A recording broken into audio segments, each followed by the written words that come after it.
Let's move on here. It's no secret that President Trump's comments have the ability to move markets, perhaps none more so than what he says about trade. But the timing of his statements is far from predictable, and some recent market activity has our next guest wondering if something fishy could be going on.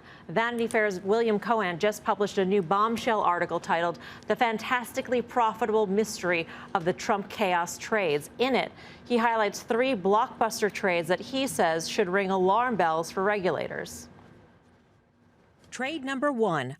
On June 28th, an investor or group of investors bought 420,000 S&P E-mini contracts minutes before the markets closed. The next day, President Trump emerged from meetings with China's President Xi and said trade talks are back on track. The market shot up, and the trader made off with $1.8 billion. Trade number 2. On August 23rd, in the last 10 minutes of trading, a purchase of 386,000 contracts crossed the wire. 3 days later, Trump claimed he got a call from China to restart trade talks. The S&P shot up 80 points, and the trader made $1.5 billion. Trade number 3. On September 10th, a trader bought 82,000 contracts in the last 10 minutes of trading. Hours later, China said they would lift tariffs on U.S. goods. The markets popped, and the trader walked away with $190 million. Vanity Fair special correspondent William Cohan joins us now. Bill, welcome. Great to see you. Great to be here. Thank you. What's the allegation here? No allegations. No allegation. Observations. Okay. Traders who I talked to who've been doing this for longer than almost I've been alive have been noticing this very strange phenomenon that every time Trump talks, especially when he talks about trade, the market reacts either up or down depending on what he says. And people are putting in these trades, few minutes before the close of trading, and it's obviously not just one person. It's probably a group of traders or some sort of coordinated effort because the number of E-mini contracts bought is too large for one individual at any one time. But clearly, traders in the pits at the CME have been noticing this and have been wondering what's going on. So I'm just being reportorial. Right. I'm hearing this, and I'm laying it out there for people to consider. But embedded in this, in stringing these facts together, sure, is the notion that perhaps these traders or group of traders could have been tipped off if they're placing large trades minutes before the market closes on information that has not been disseminated publicly yet. Insider trading. It's so no different. Okay. Right. Frankly, it's no different to me. I was an M&A guy for 17 years.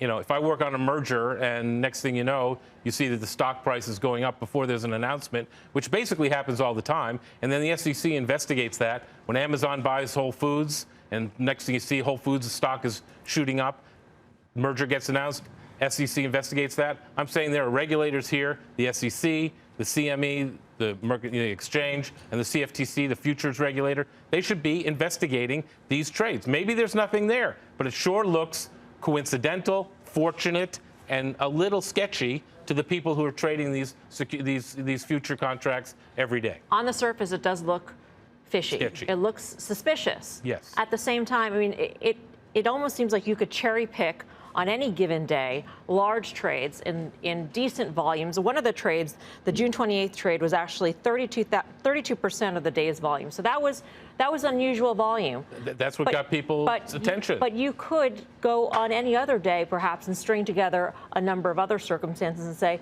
those are suspicious too. Look, you could, you guys are all traders, right? You could do that trading every second of every day. There's always a buyer, always a seller.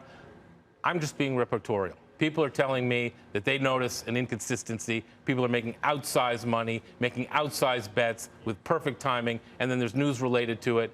I mean, who actually knows this news about the Trump trade talks, the tariff talks, how they're going? Not a lot of people, but there seems to be a dissemination of that information somehow. Just like, not a lot of people know that Amazon wants to buy Whole Foods, but sometimes people get that information and trade on it, and the SEC investigates. I guess really what I'm saying here is there's a strange pattern of trading behavior. Let's get the regulators looking at it. And instead of being flippant and indifferent, which they basically were to me, then why not look at it? Maybe there is nothing, but somebody's making a lot of money. That's, of course, assuming they sold. And, obviously, who knows how many people are involved. So we don't know how the trade's closed. I'm just I'm just a reporter like you guys. How did we come up with those gain amounts, though? In other words, so you don't know where they got out of the trade. So how do we know it was a $1.8 billion victory? No, we were just taking. If you read the article, you'll see that there were discrete periods of time that were taken because we had to make some assumption about the time period. So a week goes by, the S&P is up 80 points. When did they buy the exchange, the mini at that point, divided by $50 a point times the number of contracts they had. And I didn't read the article, Yeah. and my point is I want you to explain it. Yeah. Is it through the end of that run in the S&P that you're taking the profit? Basically, yes. So, until the news cycle changes or the S&P momentum changes. So, yes. And there's no guarantee, obviously, that anybody took those profits. They may have held on to them and lost them. Right. Bill, implicit in this discussion is the idea that the market will perceive the news as you and I may perceive the news. But I think, as we all know, markets perceive news however they choose, right? So we sit here and the S&P is at an all-time high, roughly, yet there's talk of Brexit, impeachment, China trade, right? So what I struggle with in the piece, and I read the piece, is the idea that even with the, quote, inside information, as you talk about, I'm not sure that would help anyone make an informed trade. And I also struggle with the word profit that you use, right? And I think Tim touches on this. For a profit, the trade must close. And I don't think we have enough evidence to say any of these trades closed.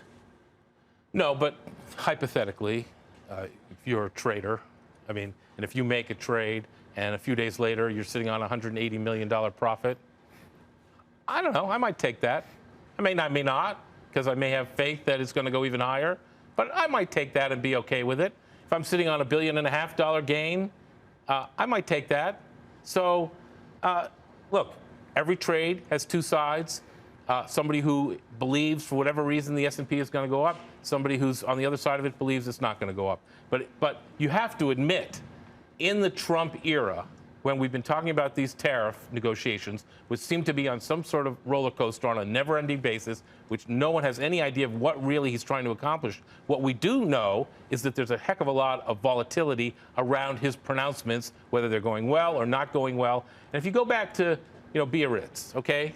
He's at the G7 in Biarritz. He says the talks are back on. He's gotten a call from these Chinese leaders. They disavow it. Even his own, people inside the White House saying that Trump sort of conflated several different conversations. He even says, I was trying to make the market go up. And then George Conway, no slouch. Obviously, he's not a big Trump fan, but he is a Wachtell-Lipton partner. He makes the point that this is insider trading. Of course, it's not technically insider trading because there are no technical insider trading laws, and it's all a bunch of judgments. But it is something, in my view, that the regulator should look at and not just brush off. And by the way, I'm just being reportorial. People, traders in the pits are telling me this. No, I think your reporting is fantastic. And it's very hard to back test this because this is a president that talks about the market more than every other president probably combined. But was there a period of time, if you look back, for example, I'm not trying to indict it, but President Obama, I think in early 2009, I believe, said something to the effect, and I'm paraphrasing, but the stock market looks awfully cheap here. And again, I'm cherry picking now, but were you able to go back in time and see if anything like this has ever happened before? So of course, the answer is no. I didn't do an explicación de text on like the history of the market. And by the way, I was a banker. Okay, I wasn't a trader, but I've been doing this reporting on Wall Street now for 15 years.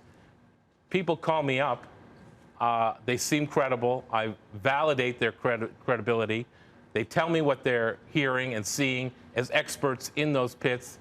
And so, no, they never called me in 2009. They could have, or 2010 or 2011, said you wouldn't believe what I'm seeing. They called me now because they've been watching the vicissitudes of this market go up and down and the volatility go up and down every time Trump seems to open his mouth about it. And they're noticing people making these trades timely and well-placed and making a lot of money. Are they the same people?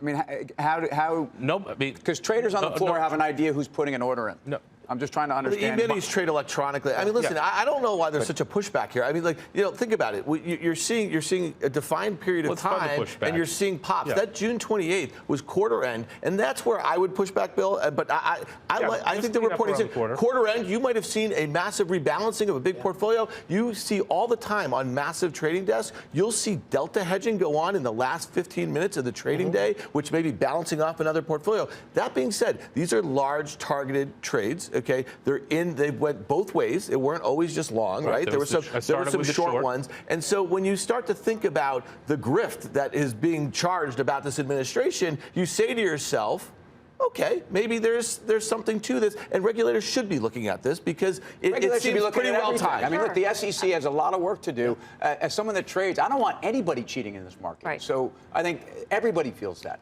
I think there's a lot of work to do. You know, Bill, when I was an intern at the Wall Street Journal ages ago, the one thing that I learned that sticks with me today is the "to be sure" paragraph. To be sure, the caveat in this whole thing. So as a reporter, what would you say that would be in your view?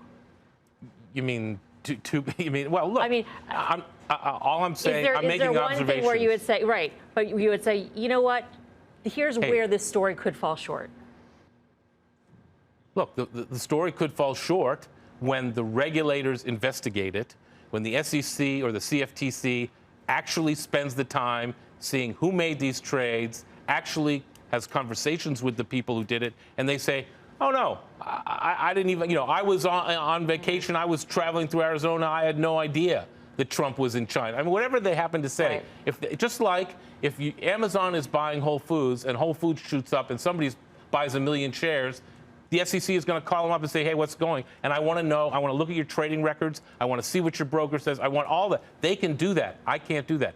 So if they do all that and it's perfectly fine, no harm, no foul, then fine. It's just an observation that some traders in the pits told me, and I reported on it.